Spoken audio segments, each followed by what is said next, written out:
저희들이 계속 에베소서를 묵상하고 있습니다. 오늘 본문에는 사도 바울의 세 가지 기도문이 나옵니다. 세 가지 기도문의 내용이 뭐냐 하면, 하나님께서 계시와 지혜의 정신을 주셔서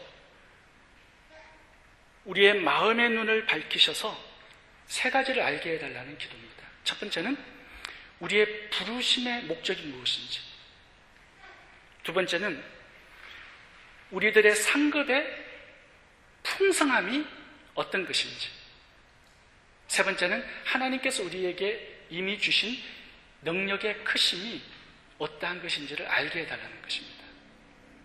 첫 번째 목적, 두 번째 기업의 풍성, 세 번째 우리에게 주어진 하나님의 능력, 이 세 가지를 알게 해달라는 사도 바울의 기도문입니다. 왜 이렇게 기도하냐 하면 성도님들이 이걸 잘 모르기 때문에 그런 것이죠. 이것을 알 때 우리는 힘있는 신앙생활을 할 수가 있게 됩니다. 차례대로 세 가지 기도문을 살펴보도록 하겠습니다. 첫 번째는 부르심의 소망이 무엇인지를 알게 해달라는 기도문인데요, 이 소망이라는 단어가 엘피스라는 원어로 썼는데 기대라는 뜻입니다. 그러니까 하나님께서 우리를 구원으로 불러주셨을 때 한 가지 기대를 가지고 우리를 불러주셨다는 것입니다. 부르심에는 목적이 있죠. 그냥 심심해서 하나님이 우리를 구원으로 불러주신 거 아니겠죠. 우연히 불러주신 것도 아니겠죠. 목적을 가지고 부르신 것입니다. 그 목적이 뭐냐 하면 하나님께서 기대하는 것이 어떤 것이 한 가지 있다는 것입니다.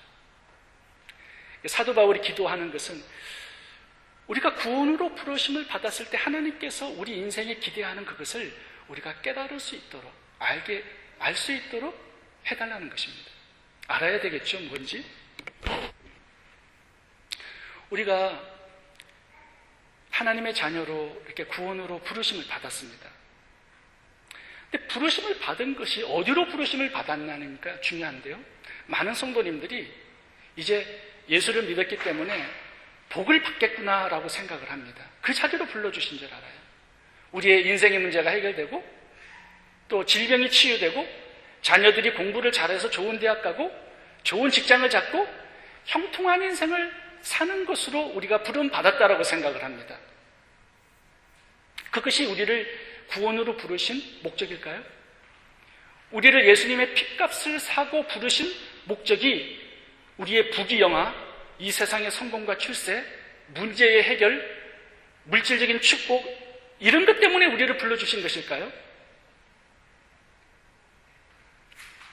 여러분, 우리가 하나님께서 우리를 부르시지 않아도 자동적으로 우리가 그렇게 살아가고 있습니다.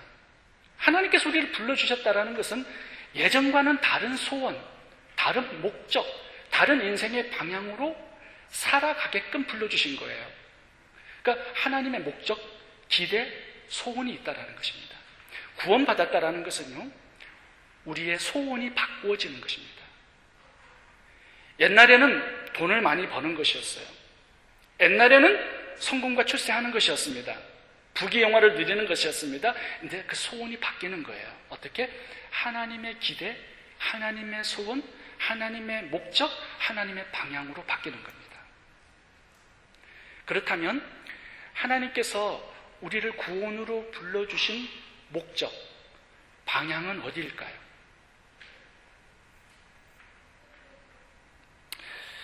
여러분, 이걸 알기 위해서는 에베소서 1장 22절과 23절을 보아야 합니다. 제가 읽어보겠습니다. 또 만물을 그 발 아래 복종하게 하시고 그를 만물 위에 교회의 머리로 주셨느니라. 교회는 그의 몸이니 만물 안에서 만물을 충만케 하시는 자의 충만이니라. 성도님들을 구원으로 불러주신 그 장소가 어디예요? 장소가 하나 있다라고 말씀합니다. 어디예요? 예수님의 몸이에요. 이곳으로 불러주신 거예요. 예수님을 우리의 머리로 삼아서 우리는 그분의 몸으로 불러주신 겁니다. 자, 그렇다면 하나님께서 기대하시고 하나님께서 소원하시고 하나님께서 목적하신 것이 무엇일까요? 머리의 명령을 따라서 몸이 움직이는 것입니다. 머리가 명령하는 대로 몸이 움직이는 거예요. 왜? 붙여놨기 때문에, 그곳으로 우리를 불러주셨기 때문에 예수님의 명령을 따라 사는 순종의 삶이 여기에서 나와야 된다는 겁니다. 자, 머리가 어떻게 명령을 합니까? 무엇을 명령합니까? 머리가 예수 그리스도시죠? 예수 그리스도의 명령은 부활하신 다음에 딱 한 가지입니다. 땅끝까지 이르러 복음을 전하는 거예요. 예수님의 명령은 단 한 가지입니다. 모든 족속으로 가서 제자를 삼으라는 겁니다. 성령께서 들어오신 목적은 단 한 가지입니다. 오직 성령이 임하시면 너희가 권능을 받고 땅끝까지 이르러 그리스도의 증인이 된다는 겁니다. 이것으로 불러주셨어요. 하나님께서 12 제자들을 부르셨을 때 단 한 가지의 목적으로 부르셨습니다. 뭐예요? 사랑하는 어부가 되라는 겁니다. 사도 바울을 불러주셨을 때 단 한 가지 목적으로 다메섹 도상에서 불러주셨어요. 이방인의 빛이 되라는 겁니다. 전도하고 선교하라는 거예요. 여러분, 우리를 죄와 사망으로부터 불러주셨어요. 하나님의 자녀로, 그리스도의 신부로, 성령의 전우로. 무엇을 하라고 불러주셨습니까? 복음을 전하라는 거예요. 이것이 예수 그리스도 머리가 명령하는 명령입니다. 그 명령을 따라서 몸이 나가고 움직이고 순종하는 것, 이것이 하나님의 기대고 하나님의 소원이에요.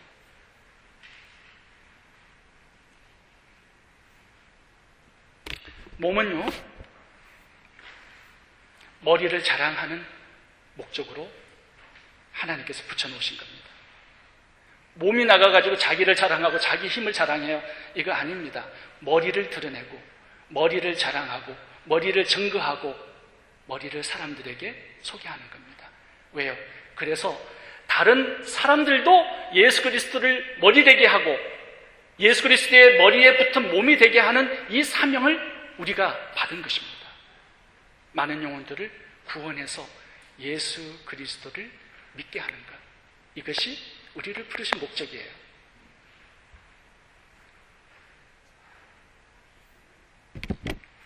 제가 이번 주 토요일 날 생명의 삶 묵상을 하는데 거기에 백용중이라는 분의 간증이 나와서 제가 참 재미있게 읽었습니다. 이분은 패코스틸, 미국의 굉장히 큰 기업의 회장님이십니다.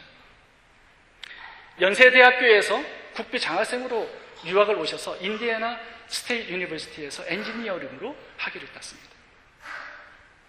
그러니까 이분이 미국 회사에서 나와서 회사를 차렸습니다. 패코스틸이라는 강철 회사를 세운 거예요.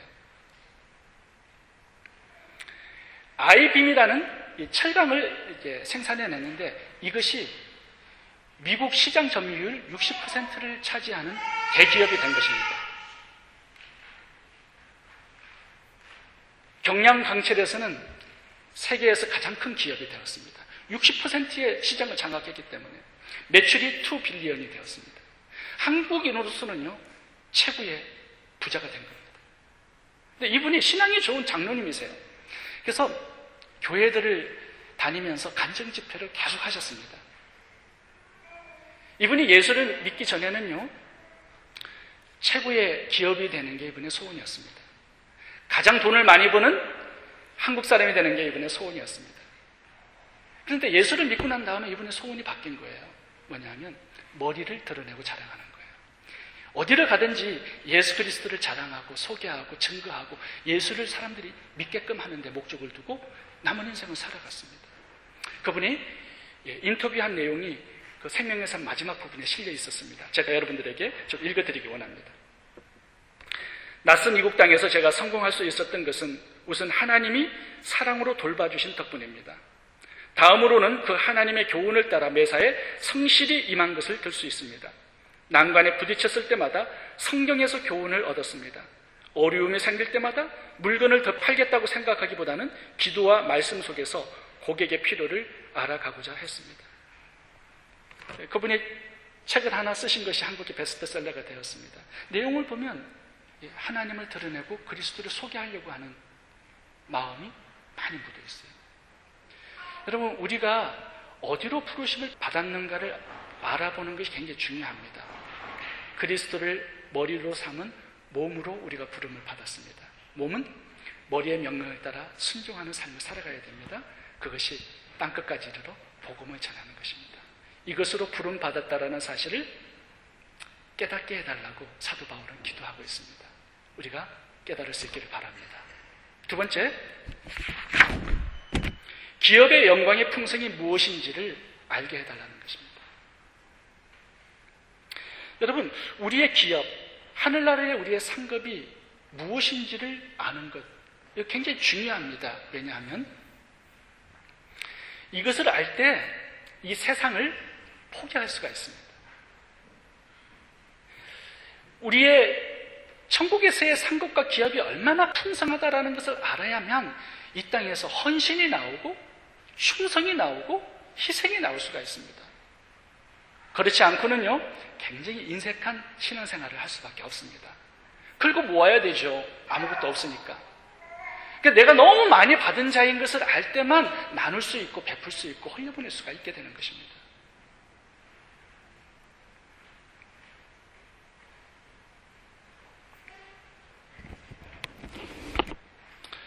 모세가 바로 공주의 아들이라는 이 영광을 포기했다라고 히브리서의 11장에 나와 있습니다. 이거 포기하는 거 쉽지 않았을 거예요. 출애굽의 사명으로 하나님께서 부르셨을 때 바로의 공주의 아들이라는 이 신분을 버려야 되는데, 그 당시 바로 왕이 아들이 없었기 때문에 모세가 왕이 될 수가 있었던 당 시대상이었습니다. 모세가 굉장히 총명하고 머리가 뛰어났기 때문에 모든 사람들이 차기 왕으로 기대를 많이 하고 있었던 시대상이었습니다. 근데 하나님께서 부르셨어요. 그런데 모세가 포기하고 출애굽의 사명을 붙듭니다. 왜 그랬을까요? 히브리서 11장에 26절에 이렇게 기록하고 있습니다. 그리스도를 위하여 받는 능력을 애굽의 모든 보화보다 더 큰 재물로 여겼으니 이는 상 주심을 바라봅니다. 천국의 상을 바라보았기 때문에 바로 공주의 아들이라는 이 애굽의 영광과 재물을 포기할 수 있었다라고 말씀하는 겁니다. 여러분, 사도 바울도 마찬가지입니다. 다메섹 도상에서 예수님께서 그를 불러내셨을 때 사도 바울이 이렇게 고백을 합니다. 무엇이든지 내게 유익하던 것을 내가 그리스도를 위하여 다 해로 여길 뿐더러 모든 것을 해로 여김은 내 주 그리스도 예수를 아는 지식이 가장 고상함을 인함이라. 내가 그를 위하여 모든 것을 잃어버리고 배설물로 여김은 그리스도를 얻고 그 안에서 발견되려 함이니. 빌립보서 3장 14절. 표대를 향하여 그리스도 예수 안에서 하나님이 위에서 부르신 부름의 상을 위하여 쫓아가노라. 사도 바울이 보았던 것도요, 하늘의 상급이었습니다. 모세가 보았던 것도 하늘의 상급이었습니다. 이 상급을 내가 보고 깨달아야 이 땅에서 포기할 것들이 생길 수 있어요. 희생이 나올 수 있어요. 사도 바울이 모든 것들을 다 배설물로 여겼습니다. 무엇을 말하냐 하면요, 더 큰 가치를 발견해야 더 낮은 가치를 버릴 수가 있다는 거예요. 여러분, 어린 꼬마들에게 100불짜리 지폐하고 초콜릿 하나를 줘보세요. 어떤 걸 집습니까? 초콜릿 하나를 집습니다. 왜요? 100불짜리의 가치를 모르기 때문에 그렇죠. 더 큰 하늘의 가치를 알아야 이 땅에 허무한 가치들을 버릴 수가 있게 되는 겁니다. 여러분, 그렇지 않으면 계속 이 땅에 돈을 걸고 모으려고 하실 겁니다. 이 땅에서 성공과 출세를 위하여서 수단과 방법을 가리지 않으려고 하실 겁니다. 하나님께서 주실 그 상급, 우리의 기업이 얼마나 위대하고 크다라는 사실을 깨달을 수 있도록 사도 바울이 기도하는 이유가 여기에 있습니다. 이것을 내가 보고 만지고 내 것인 것을 알아야 내가 이 땅을 포기하고 하나님의 사명을 위해서 달려가는 인생을 살 수가 있게 되는 것이죠. 제가 지난주에 황대경 선교사님의 이메일을 여러분들에게 보내드렸습니다. 황대경 선교사님이 이제 30년 가까이 사역을 하시고 이제 은퇴를 하셔야 되는데 다음 후계자가 없는 거예요. 근데 30년 동안 얼마나 많은 사역을 하셨냐 하면요, 교회를 20개 정도를 개척하시고 학교를 하나 세웠는데 1100명의 학생들이 공부를 하고 있습니다. 근데 그 학교는요, 학생들이 다 공부를 하고 예수님을 믿고 침례를 받고 졸업을 합니다. 모슬람권 안에서 이런 일이 일어나고 있습니다. 거기에서 교회들을 이렇게 설명하는데 저희들이 개척해준 교회가 3군데 나와 있더라고요. 한데니 교회, 부코이 교회, 마발랑가 교회, 이 3개의 교회를 저희들이 건축 헌금을 보내드려서 개척을 할 수 있었고 건축을 할 수가 있었습니다. 이 한데니 교회는요, 이게 99%가 모슬람 지역에 교회를 세운 곳입니다. 안토니 목사님께서 지금 목회를 하고 계시는데 사택을 저희들이 지어드렸어요. 그러니까 지금 200명이 조금 넘는 성도들이 예배를 드리고 있다고 합니다. 저는 기도 편지를 이번에 제가 좀 읽으면서 굉장히 마음이 감동이 많이 되었어요. 그리고 감사한 마음이 많이 들었습니다. 왜냐하면 저희들이 아마 황대경 선교사님 사역에 흘려 들어간 돈이 한 20만 불 정도 됩니다. 아마 저희들이 긁어 모았다면 그동안 개척 시절부터 아마 100만 불 정도는 모았을 겁니다. 근데 여러분 생각해 보세요. 100만 불 모았다고 쳐보십시오. 그게 우리의 부유함이 되겠습니까? 아마 더 큰 돈이 모았으면 제가 아마 가지고 다른 곳으로 아마 튈 수도 있었을 겁니다. 근데 모든 돈들을 다 흘려보냈어요. 그래서 남은 돈이 없습니다. 이것이 우리의 부유함입니다. 그곳에서 수많은 영혼들이 예수를 믿고 구원을 받아요. 이게 우리의 부유함입니다. 우리의 기업입니다. 큰 성전을 지어서 그게 우리의 부유함이 되는 것도 아니고요. 수많은 성도들이 여기 와서 예배드리는 그것이 우리의 부유함이 되는 것도 아닙니다. 우리가 영혼을 구원하기 위해서 돈을 흘려보내는 것, 그게 우리의 상급과 기업이 되는 것입니다. 여러분들의 기업이, 풍요로움이 은행 어카운트에 쌓아둔 돈이 될 수가 없습니다. 그걸 놓고 떠나야 돼요. 그것을 통하여서 영혼을 구원하기 위해서, 복음을 땅끝까지 전파하기 위해서 선교사님들을 후원하고 성전을 건축해드리고 학교를 세워드리고 이런 사역에 희생하고 헌신하는 것, 여러분 이것이 우리의 진짜 부유함이에요. 누가복음 15장에 보시면 하나님께서 한 영혼이 구원받아 하늘에 돌아오는 것, 이것이 하나님의 가장 큰 기쁨이다라고 거기에 기록해 놓으셨습니다. 하나님의 기쁨을 우리의 기쁨으로 삼는 것, 이게 진정한 우리들의 부유함이 아니겠습니까? 제가 이번 설교를 준비하면서 한 이야기를 제가 읽게 되었습니다. 미국의 스탠다드 석유회사의 직원이었던 아치블로드라는 사람입니다. 이분은 사원으로 들어와서 세일즈의 부서에서 일을 하게 되었는데 회사를 너무 사랑했습니다.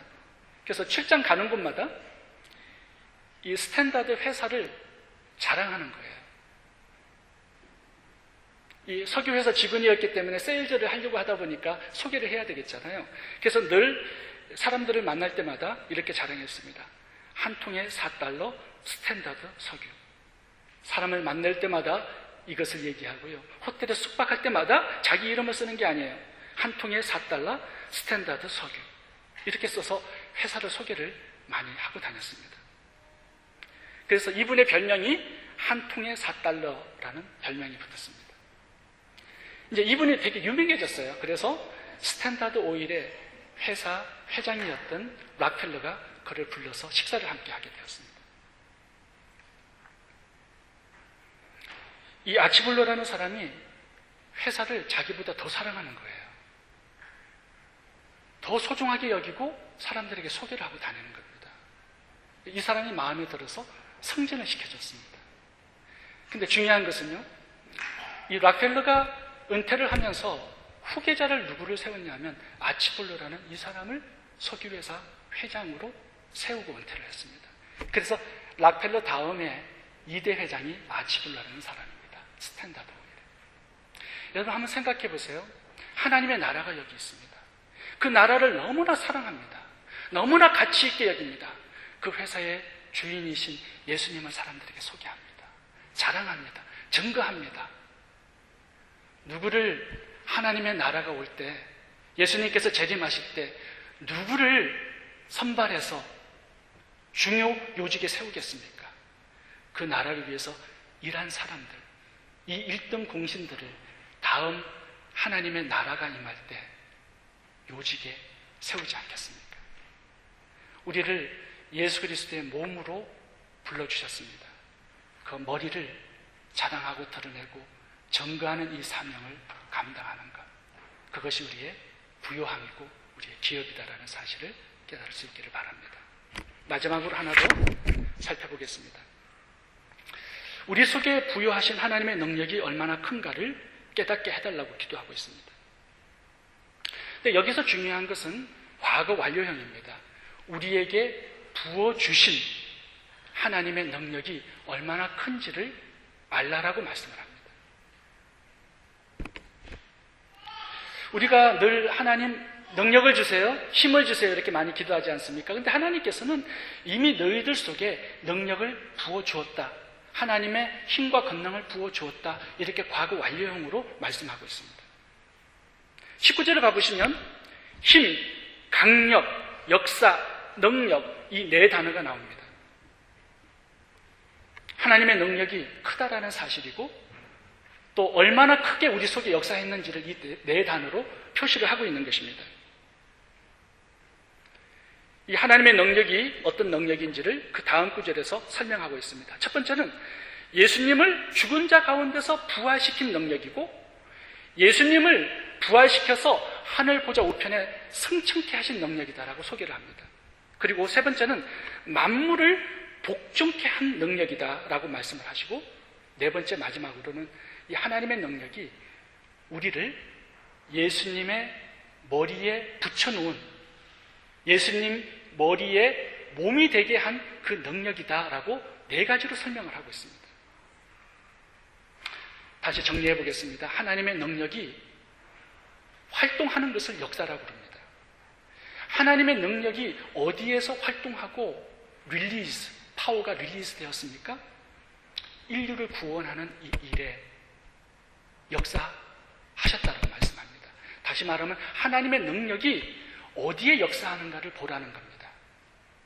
하나님의 복음의 사명을 감당하고 순종하는 이 사역을 해야 한다는 거예요. 이 일에 하나님의 능력이 역사한다라고 말씀합니다. 제가 오래전에 신학교를 다녔는데 그때 같은 신학교를 다니신 분 중에 임병철 목사님이라는 분이 계십니다.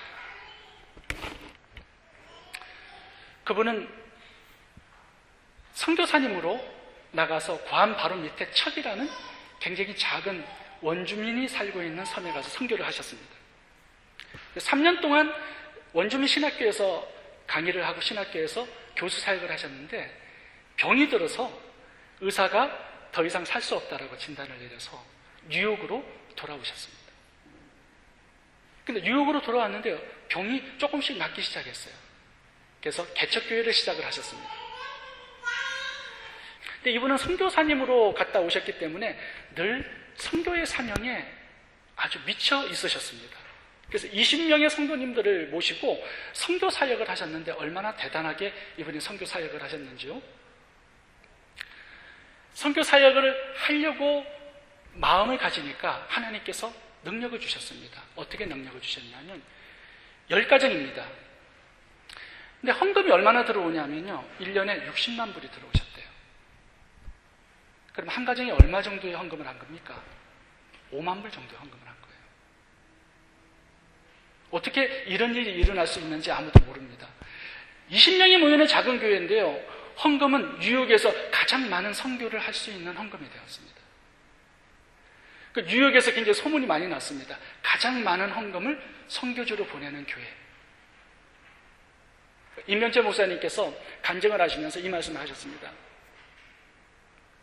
하나님께서는 가장 좋아하는 일이 영혼을 구원하는 일이기 때문에 그 일을 하고자 하는 사람에게 할 수 있도록 능력과 힘과 강력을 주신다라고 간증을 하셨어요. 에베소서 오늘 이 본문의 말씀입니다. 하나님께서 명령하신 그 일을 순종하려고 할 때 하나님은 할 수 있도록 능력을 주신다라는 겁니다. 여러분들이 비즈니스도 하시고 또 직장도 다니실 것입니다. 이것이 돈을 벌기 위한 목적이 아니라 하나님의 선교의 명령을 순종하기 위해서, 영혼을 구원하기 위해서 땅끝까지 복음을 전파하기 위한 목적으로 사업도 하시고 직장 생활도 하시고 인생을 한번 살아보세요. 그곳에 반드시 하나님의 능력이 릴리즈 될 겁니다. 말씀을 맺겠습니다. 구원받은 성도님들은 세 가지를 알고 살아야 합니다. 첫 번째는 구원의 목적, 두 번째 하늘의 상급, 세 번째 하나님의 능력. 복음 전파의 사명을 힘있게 남은 생에 잘 감당하셔서 하나님의 능력을 날마다 우리의 삶 속에 체험할 수 있는 저와 여러분들이 될 수 있기를 바랍니다. 기도하겠습니다.